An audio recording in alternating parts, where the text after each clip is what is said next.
Can you hear me okay? All right. Well, thank you so much, Bishop Stowe, for that kind introduction. And before we get going, can we just give it up for the musical performers over there? I am so blown away, and I'm already feeling really fired up. So thank you for sharing your gifts with us tonight. So good evening, everyone. It's really an honor to join Pax Christi USA for this year's conference.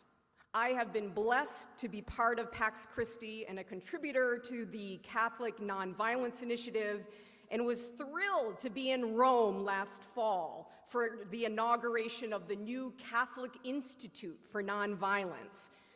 Woohoo, yes, woohoo! A huge step forward in centering the teachings and practice of nonviolence and nonviolent action in the global church. Pope Francis was a great champion of this initiative, and now Pope Leo, our first American pope, has quickly made nonviolence and just peace a focus of his papacy, as we just heard this evening. So thank you, Pope Leo.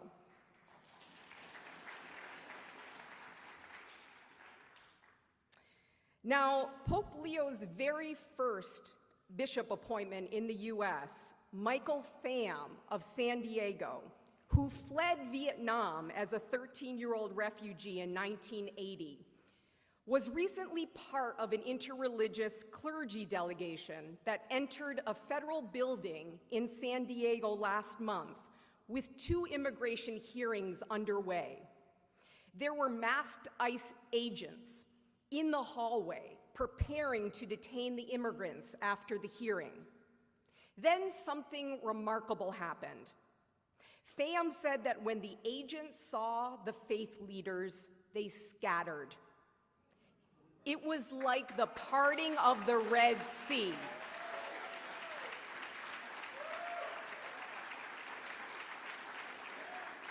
That is exactly the kind of moral witness and faith in action that is needed now in the United States, at a time when the very foundations of multiracial democracy, anchored in respect for human dignity and the common good, are under attack. It also highlights why Pax Christi USA, a movement grounded in the gospel, animated by Catholic social teaching, and sustained by a fierce commitment to peace with justice, is so essential. Pax Christi USA has elevated nonviolence as both a spiritual path and a political necessity. It has stood with those most impacted by war, racism, poverty, and ecological destruction, embodying the vision of a just peace rooted in gospel values and human agency. I deeply appreciate how President Charlene Howard and the Pax Christi anti-racism team have emphasized the imperative of dismantling systemic racism as an essential element of just peace.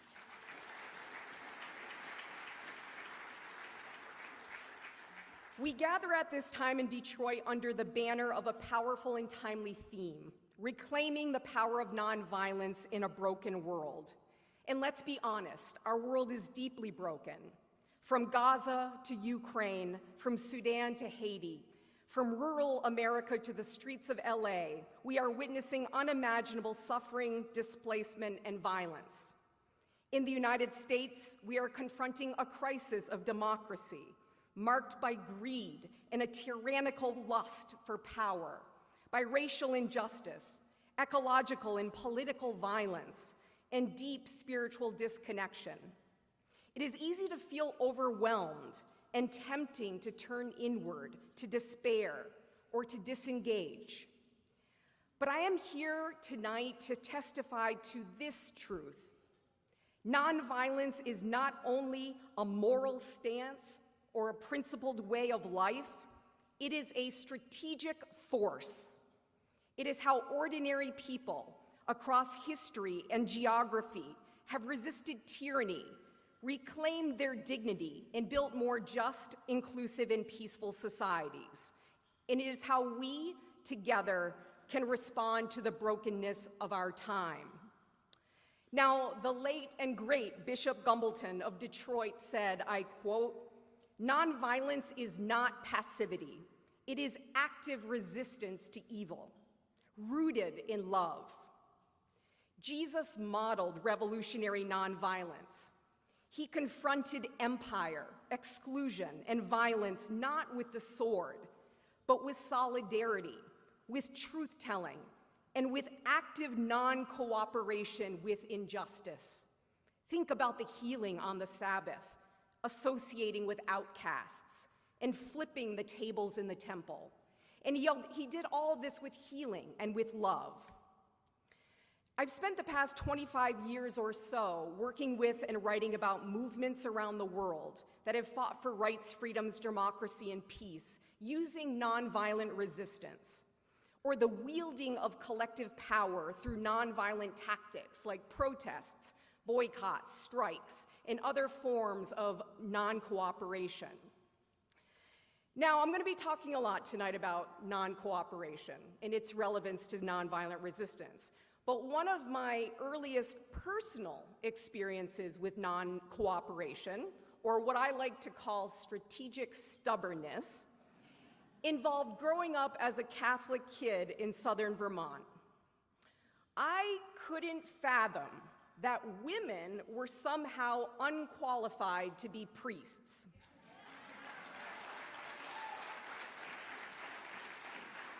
Now, as I threatened to sit out my confirmation until the Catholic Church adequately addressed its gender and patriarchy issues, my father, God bless him, reminded me that the church was 2,000 years old and would sustain my protests, while my mom, who I knew sympathized with my position, arranged a meeting with our parish priest.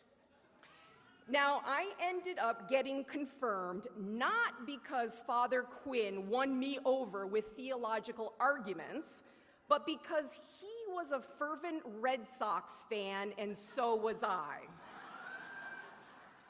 Anyhow, fast forward a few years, when I started grad studies, I was deeply inspired by a documentary film that was released that year called A Force More Powerful, which is about 6 nonviolent struggles that changed the course of history: the Gandhi-led Indian independence movement, the Danish resistance to the Nazis, the anti-apartheid struggle in South Africa, the No campaign that ousted Augusto Pinochet in Chile, the Polish solidarity movement, and the Nashville lunch counter sit-ins that helped dismantle racial apartheid in the South.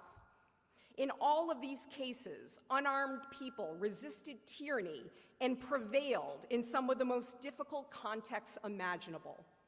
I wanted to better understand the strategies and tactics they used.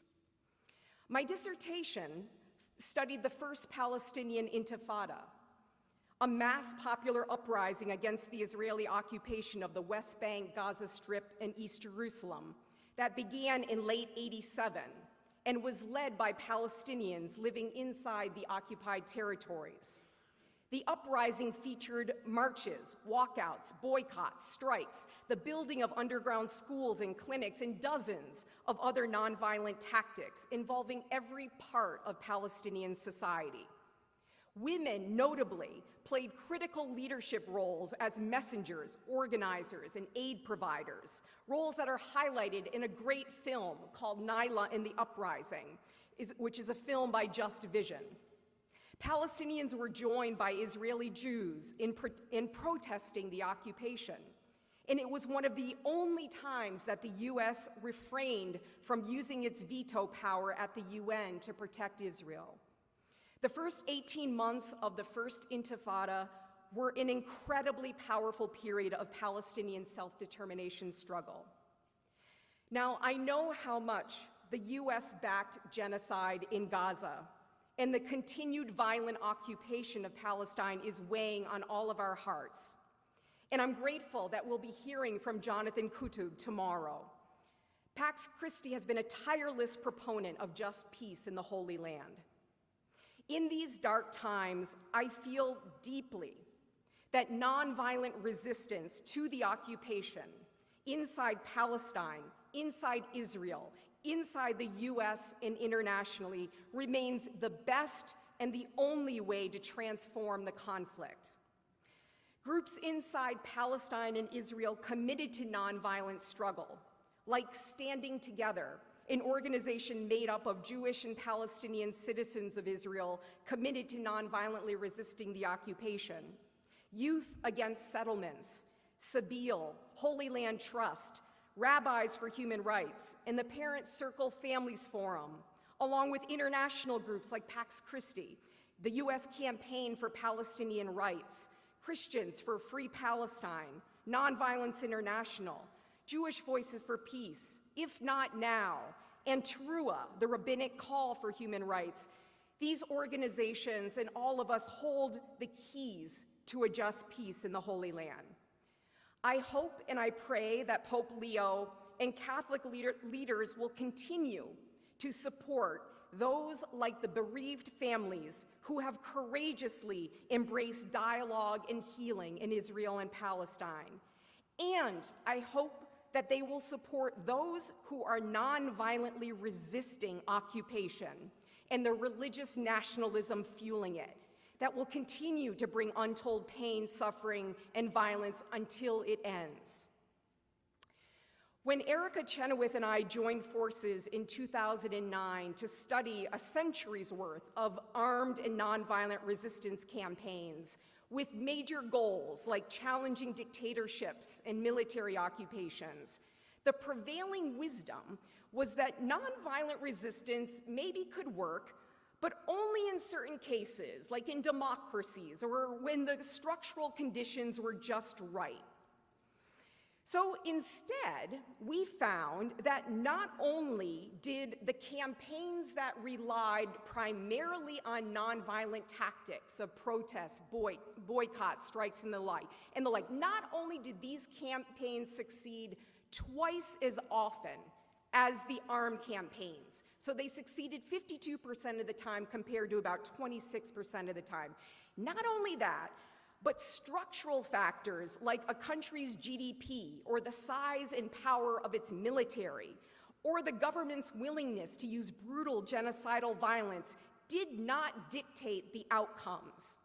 This was the most important and empowering finding of why civil resistance works, namely that strategy and skillful action matter.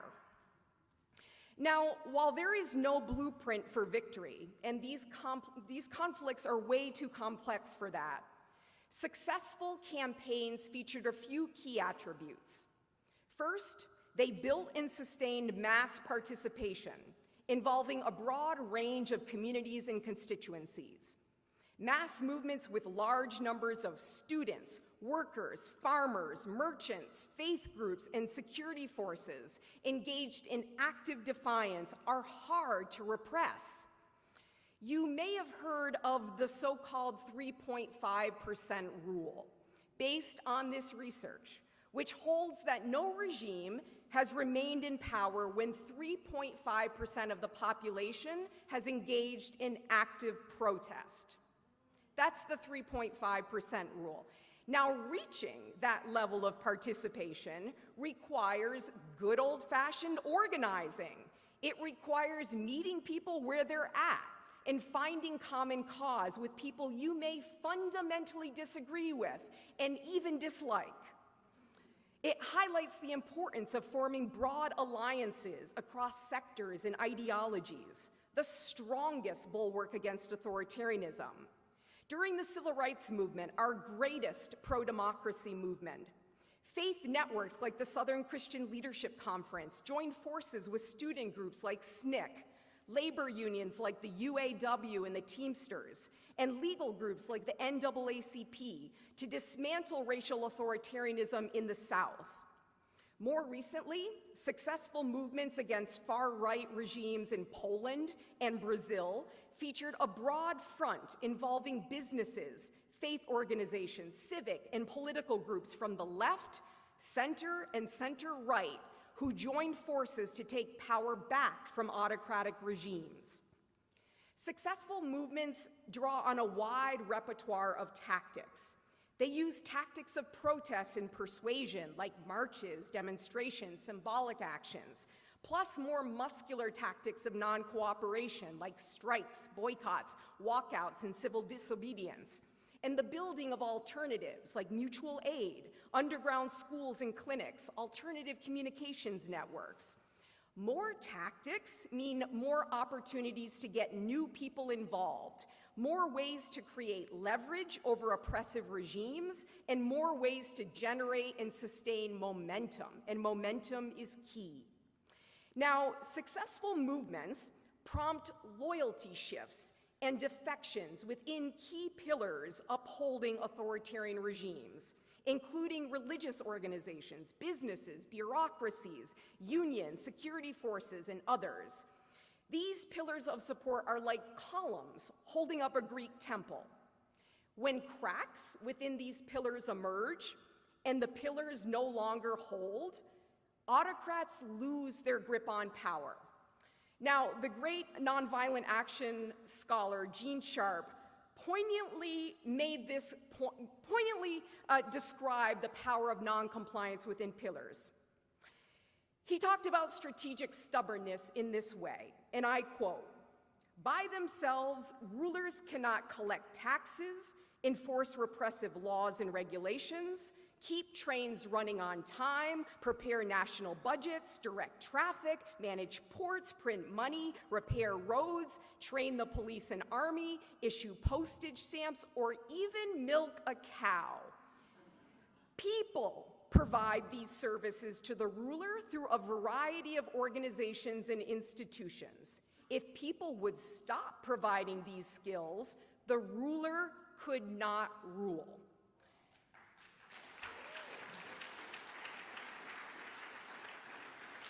In other words, power can be given and power can be taken away.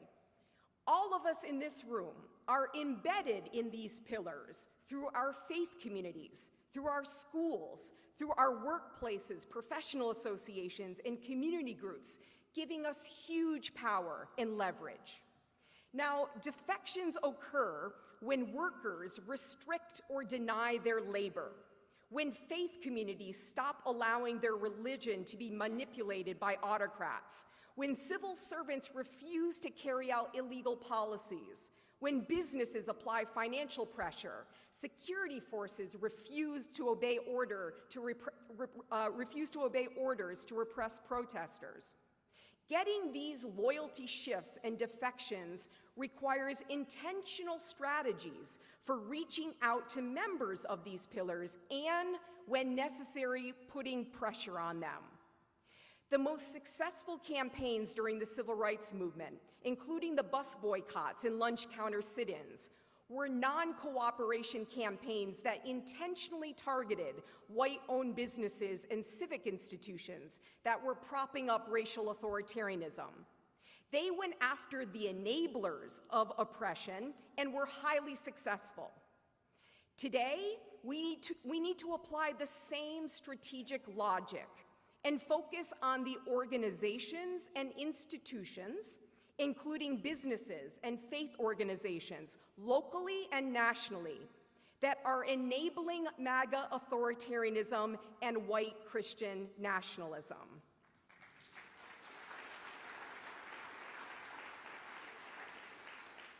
Finally, successful movements have anticipated violence and repression. They have prepared for it, trained in de-escalation and nonviolence, and they have made repression backfire so that perpetrators paid a cost.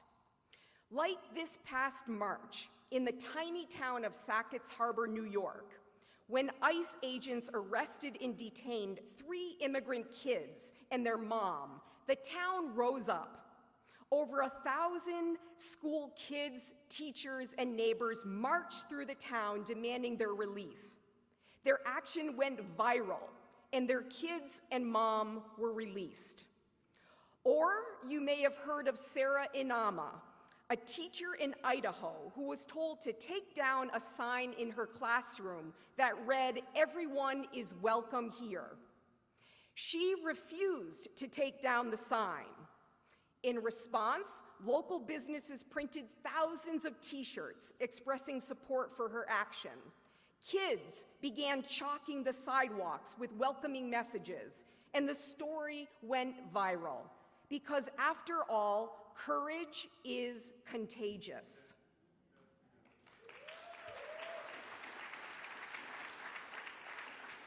Now, what about the religious pillar? Sadly, there is a history of religious organizations and communities providing moral and material cover to authoritarian and fascist regimes. Parts of the Catholic Church allied with far-right authoritarian regimes, such as the fascist Vatican alliance in Mussolini's Italy, with the Phalangists of Spain, and the Salazar regime in Portugal, who used church teachings and doctrine to justify their rule. In Chile, the church's early accommodation with the Pinochet regime contrasted with courageous leaders who later condemned human rights abuses and supported the opposition movement. Today, far-right autocrats like Viktor Orban of Hungary and Brazil's Jair Bolsonaro, who are closely allied with MAGA leaders in the United States, emphasize conservative religious values that support hierarchy, patriarchal family structures, unequal gender norms, and the scapegoating of marginalized communities. That's how they rally their bases. In the US, there is a long history of authoritarianism grounded in white Christian nationalism, supported by the doctrine of discovery, a concept rooted in 15th century papal decrees that said Christians could take control of land inhabited by non-Christians, which was adopted into law in the United States in 1823 and used to justify the denial of land rights to indigenous peoples. And church doctrine has supported the bastardization, and we have observed the bastardization of sacred scriptures to justify slavery and racial hierarchies in this country.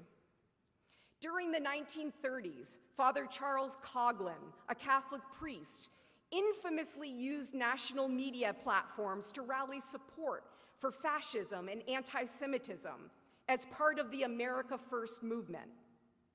Dr. Martin Luther King, in his letter from a Birmingham jail, called out the white faith leaders who either remained on the sidelines or actively opposed the movement for racial justice. Now, Father Brian Massingale, Pax Christi, yes, who was Pax Christi USA's 2021 Teacher of Peace Award winner, said, I quote, "The greatest threat to peace in our time, both nationally and even internationally, is the rise of white nationalism. Christian nationalist movements like the New Apostolic Reformation Movement, or NAR, and Seven Mountains Dominionism, which calls for Christian domination of key social and political institutions and embraces Donald Trump as a divinely mandated leader, are preaching the kind of spiritual violence that leads to physical violence. Vance Bolter, who assassinated Minnesota lawmaker Melissa Hortman and her husband, was an adherent of the NAR movement. Networks like Christians Against Christian Nationalism are mounting a theological, spiritual, and organizational opposition to these far-right movements. And I would say having more influential Catholic leaders and communities openly challenge the theologically bankrupt nature of Christian nationalism is a critical way to undermine a key pillar of authoritarianism in this country.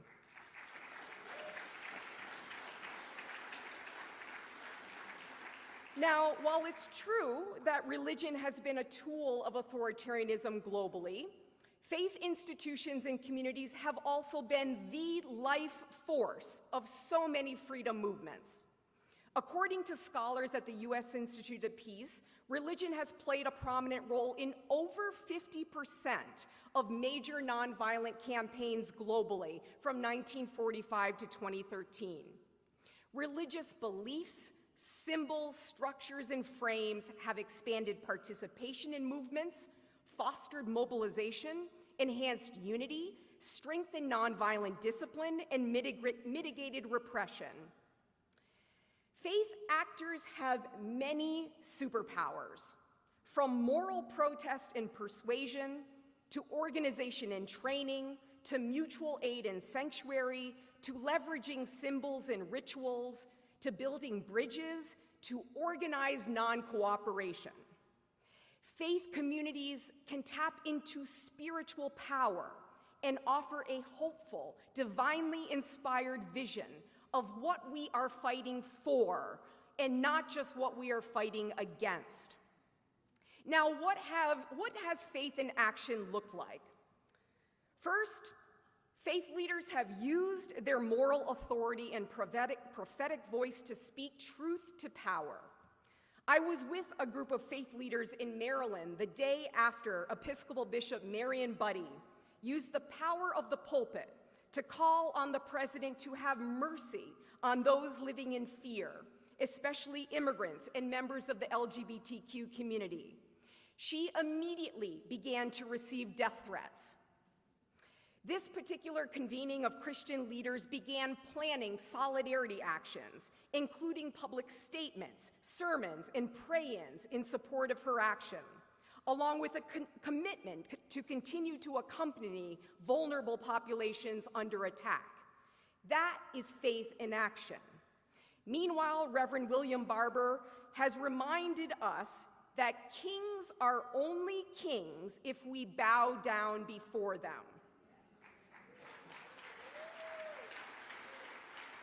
A powerful provocation for spiritually grounded non-compliance. Now, interdenominational and interfaith protests are particularly important in religiously diverse countries like ours. In Zambia, when then-President Chiluba attempted to manipulate the country's constitution and run for a third presidential term, does that sound familiar? The three national churches for Catholics, Protestants, and evangelicals formed a joint front to publicly campaign against the constitutional change. Now, when the government banned protests, the faith communities organized pray-ins, which the government could not shut down. Chiluba was forced to abandon his anti-democratic plans.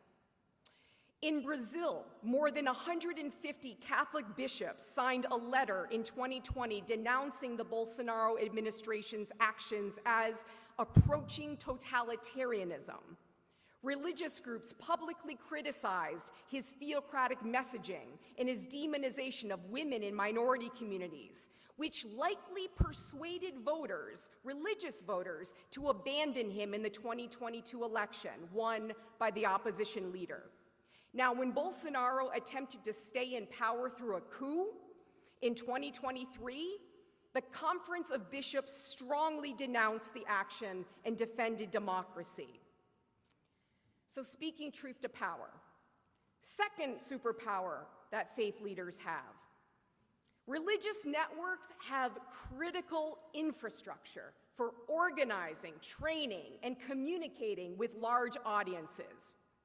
Black churches and Quaker meeting houses were the organizational backbone of the civil rights movement, offering sacred rallying points, training spaces, information networks, and spiritual sustenance in the face of white supremacist backlash.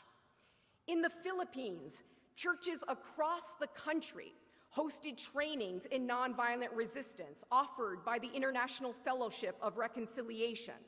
And Cardinal Jamie Sin used Radio Veritas to prepare the population to nonviolently challenge Marcos's regime during the People Power campaign in the 1980s. In the US, Faiths United to Save Democracy, an interreligious coalition of faith leaders and voting rights organizations, has recruited, trained, and deployed thousands of nonpartisan poll chaplains to polling sites across the country to de-escalate tensions and help ensure that voters can exercise their sacred right to vote. Faith networks mobilized people to physically oppose the Muslim ban, both the 1.0 version and now the 2.0 version, and to visibly reject a big, ugly bill that will strip health care away from millions and nutrition assistance away from millions while making ICE's budget bigger than most militaries around the world. The Pentecost, a witness for a moral budget outside the Capitol in June, was an excellent example of that.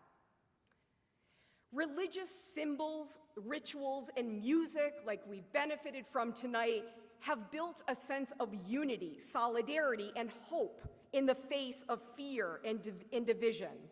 We know, of course, that Black spirituals and gospel music helped unite and sustain the civil rights movement and played a critical role in demanding justice and inspiring action during the Black Lives Matter protests in 2020.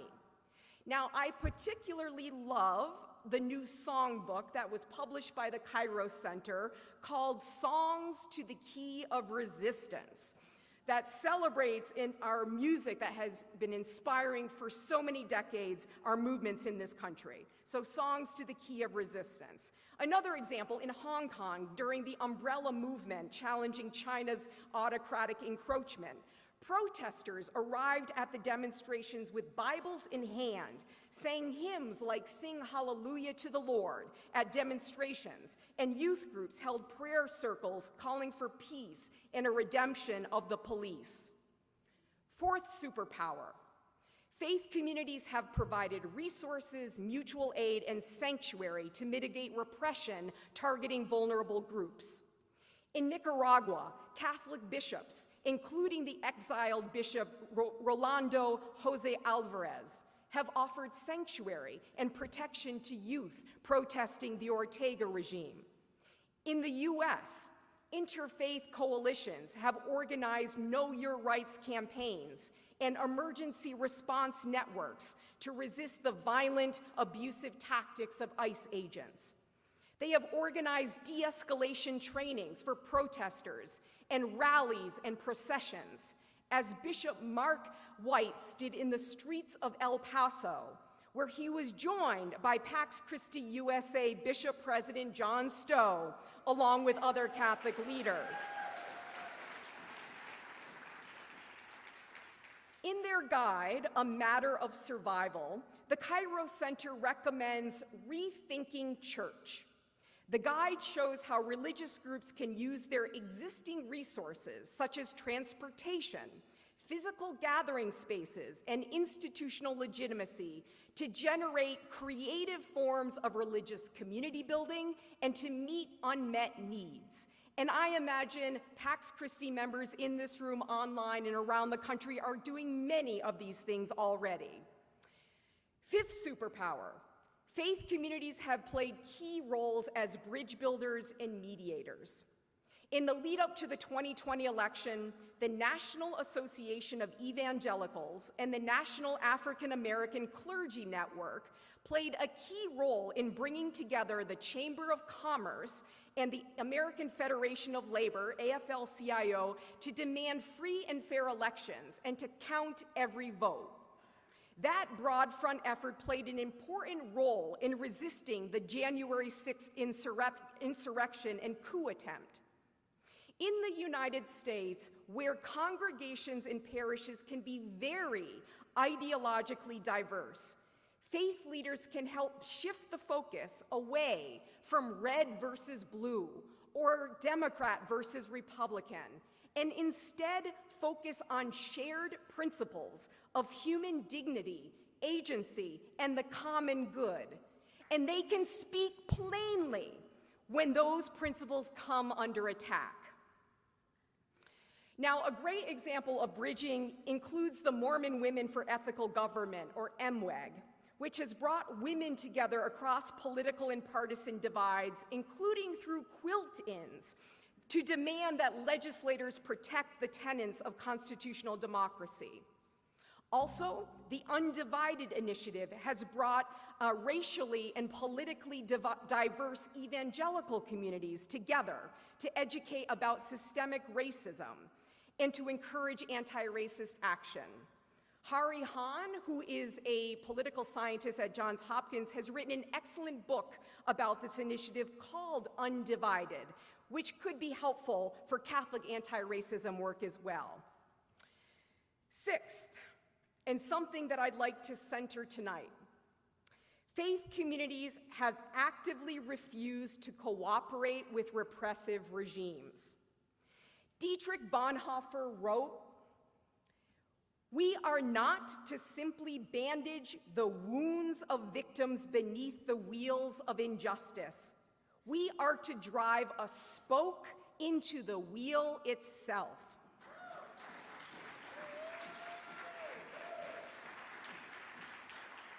Non-cooperation is about actively disrupting injustice.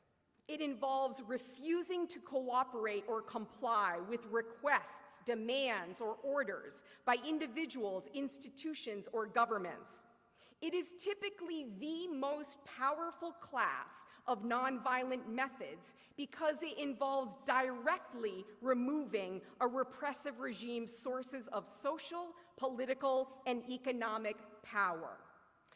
The Montgomery bus boycott, which lasted 381 days, thanks to a robust system of mutual aid and an alternative carpool system, is one of the best examples of organized non-cooperation, which made segregation costly for business enablers of Jim Crow. Rosa Parks' refusal to give up her seat on the bus was anything but spontaneous. She and the NAACP had been planning such actions for years.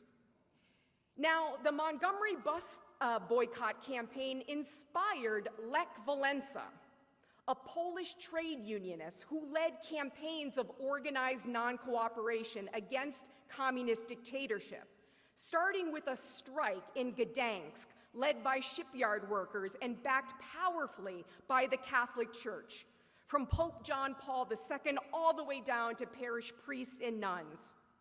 And of course, there's the iconic action by Filipino sisters kneeling in prayer before soldiers on the EDSA, which both protected activists and led to defections by entire military units to the side of democracy during the People Power campaign in the Philippines.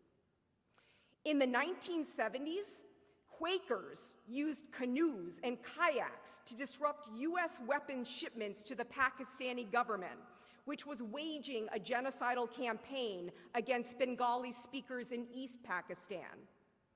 They joined forces with longshoremen unions in cities like Philadelphia, who convinced national unions to stop loading weapons shipments to Pakistan.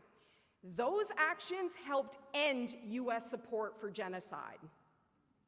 More recently in the US, Black faith leaders like Reverend Jamal Bryant have encouraged their flocks to boycott Target over the company's anti-DEI policies.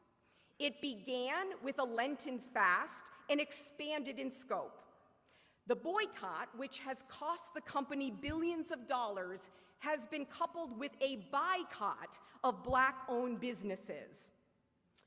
Meanwhile, faithful non-cooperation with ICE has taken many forms, including lawsuits by religious groups. It has also become physical, as with Bishop Pham's act of faithful solidarity, and religious sisters who are fiercely defending immigrants from illegal ICE roundups.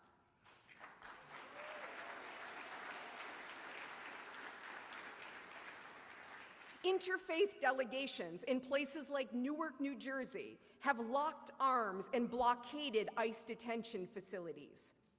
These are just a few examples of how faith communities in this country and around the world have taken action to block injustice while building beloved community.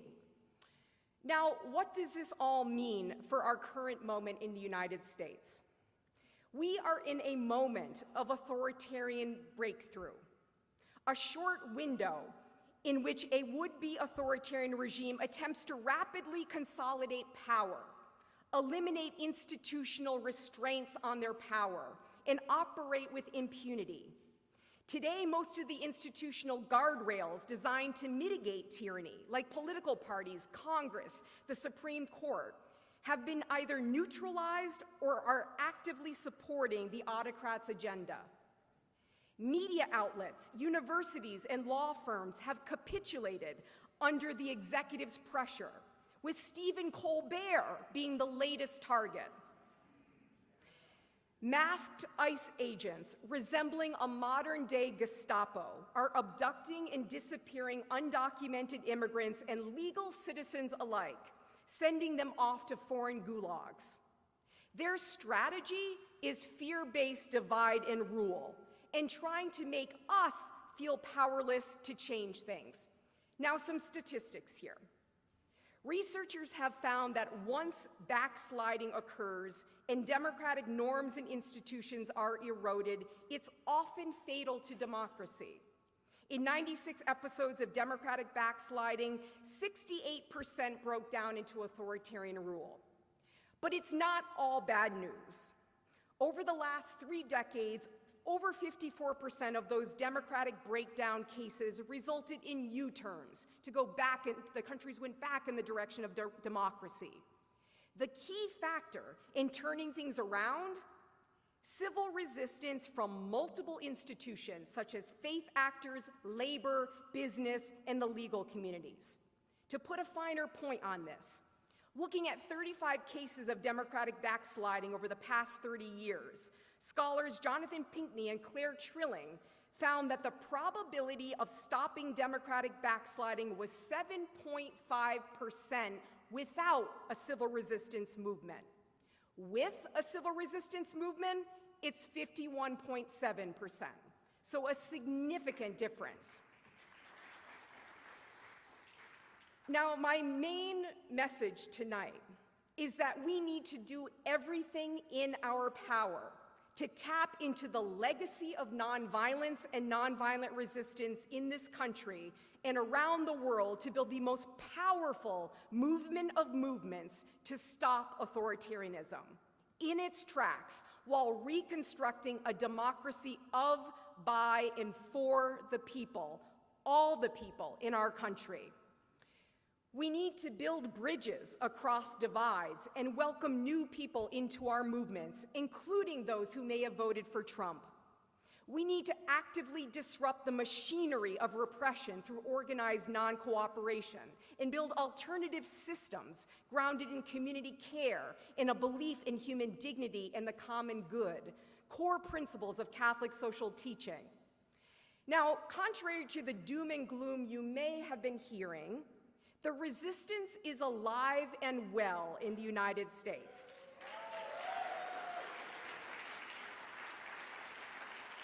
There were 3 times the number of protests during the first 3 months of this year compared to the same period 8 years ago.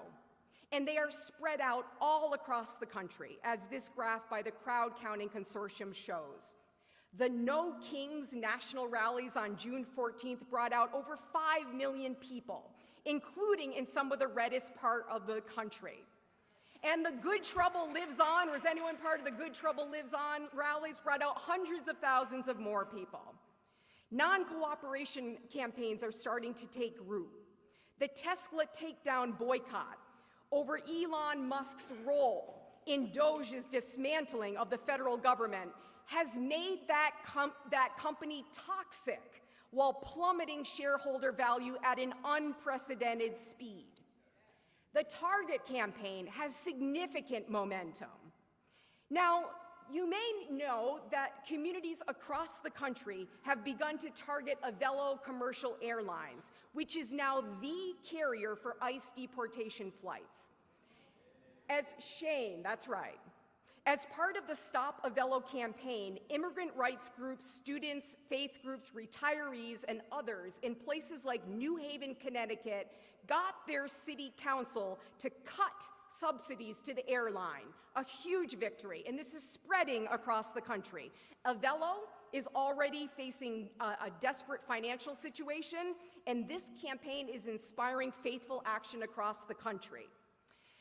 Folks here can check out the Who is Profiting from ICE map to learn more about companies that are profiting from ICE activities, like Palantir, which is supplying data used to conduct ICE raids.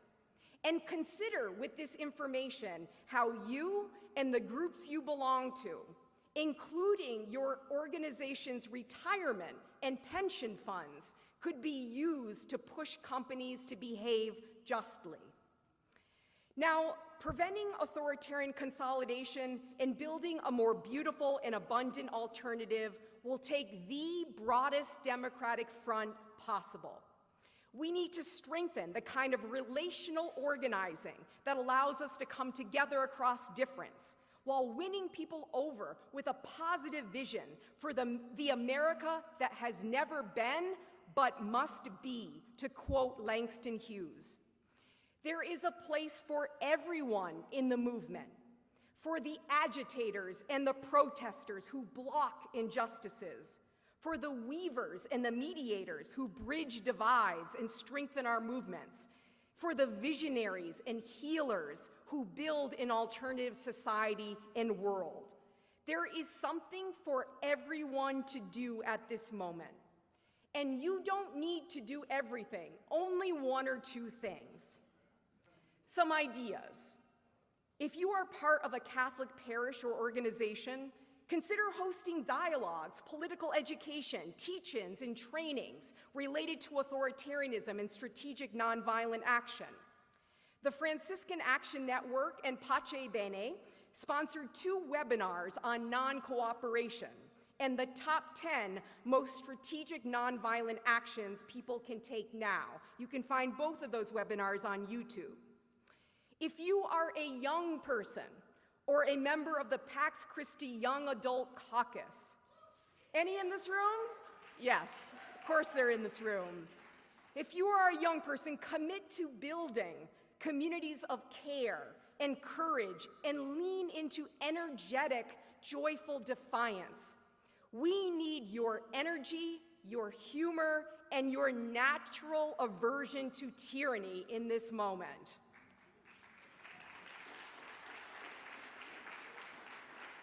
Join a strategic non-cooperation training being offered by the Freedom Trainers, which is a group I belong to.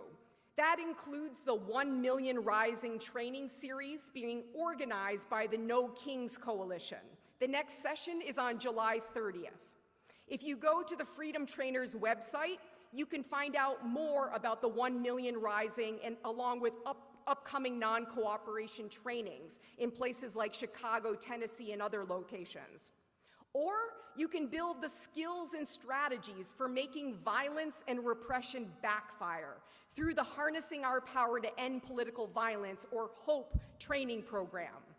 The website has lots of great resources, including links to upcoming workshops at endpoliticalviolence.org. Pax Bene, On Earth Peace, DC Peace Teams, and the International Center on Nonviolent Conflict all offer excellent trainings in de-escalation, nonviolence, and nonviolent resistance. Check those out, build community, and get skilled up. Another resource for you all is the Faithful Fight Toolkit series, which was a collaborative effort of the Horizons Project and Protect Democracy, which focuses on specific ways faith communities can respond to our moment. It includes toolkits on strategic advocacy, bridge building, organizing and training, non-cooperation and civil disobedience, among others. Check out the Faithful Fight Toolkit series. If you are a journalist or a member of the media, share stories of how Catholic and other faith communities have nonviolently resisted injustice and tyranny in this country and around the world. These stories inspire hope and action. Sojourners and Waging Nonviolence are 2 of the very best outlets out there. If you are a clergy member, preach about the gospel call to resist violence, injustice, occupation, and empire. Now is the time for clergy and lay people to show up in public spaces with your faith presence made real. Sing hymns, hold public worship services in strategic locations, like places where immigrants are being rounded up and deported. Understand that not everyone has the same risk profile, and some of us are called on to undertake actions that others cannot. Consider joining an ICE Watch or organize campaigns targeting the corporate enablers of ICE, or pressure companies that walked back their commitments to diversity, equity, and inclusion. If groups like Pax Christi joined forces with other faith groups on these actions, it would make a huge difference. Meanwhile, celebrate universities, businesses, and law firms that refuse to capitulate to authoritarian pressures like Harvard, Costco, and Jenner and Block. Build alliances across faiths, movements, and pillars. How many people in this room are either veterans or work with members of the veteran community? Yeah, a few of you, great. How many of you are members of labor unions or professional associations or are working with those groups? Yep. Alliances between unions and faith communities have been critical to the success of pro-democracy campaigns in the US and around the world. How many of you are civil servants or federal workers or work with, yeah, a number of you. These folks, of course, hold a vast amount of knowledge about how policies are implemented and how they can be slowed or stopped in the face of illegal or legally questionable orders. Anyone working with local businesses here is a business owner? Smaller number. But what about the businesses in your communities that are unhappy about tariffs or immigration policies? Finding common cause with people across different pillars, building big tents locally and nationally, and planning collective actions. For example, putting up "No Kings, No ICE, We Know Our Rights" posters in local businesses, or supporting back-to-school campaigns in defense of teachers and academic freedom, or figuring out how to end ICE contracts, is how we build numbers and get to 3.5%.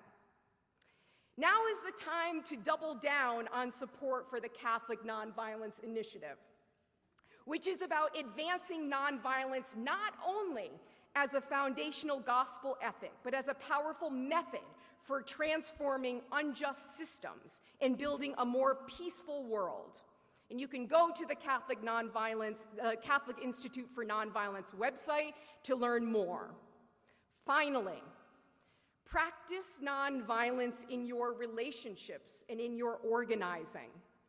Disrupt authoritarianism with joyful, courageous resistance. But remember that nonviolence is not just a tool for resistance. It is a vision for reconstruction. In a world broken by war, inequality, racism, and ecological devastation, nonviolence offers a path towards healing. It means transforming our politics to center human dignity and the common good. It means investing in community safety that does not rely on policing and prisons. It means dismantling white supremacy and patriarchy. It means building a multiracial democracy where everyone belongs. People say, "What is the sense of our small action?"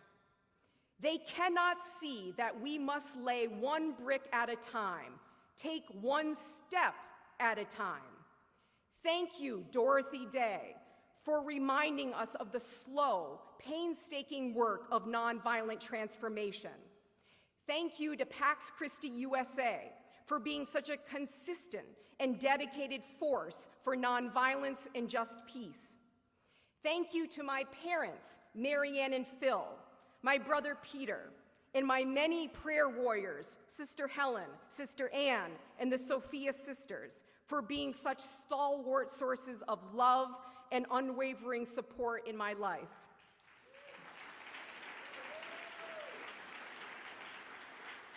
In closing, the power of nonviolence is real, it is practical, it is urgent, but it requires organization, it requires courage, and it requires us, all of us. Thank you, and God bless.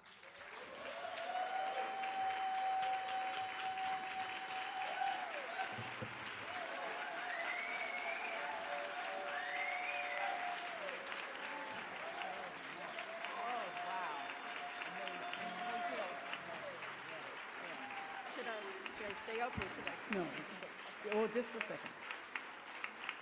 Can't you do better than that?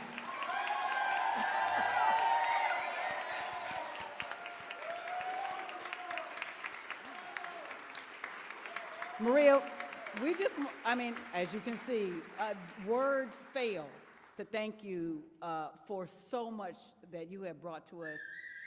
All right now. And the joy of that is she's going to be around. The joy of that is that you can continue to talk, unpack this throughout the conference. Get with people, talk to people that you've met at your tables or who you have not met yet. And because this is really rich information and practical, right? Practical tools that we can use. So thank you so very much. Thank you.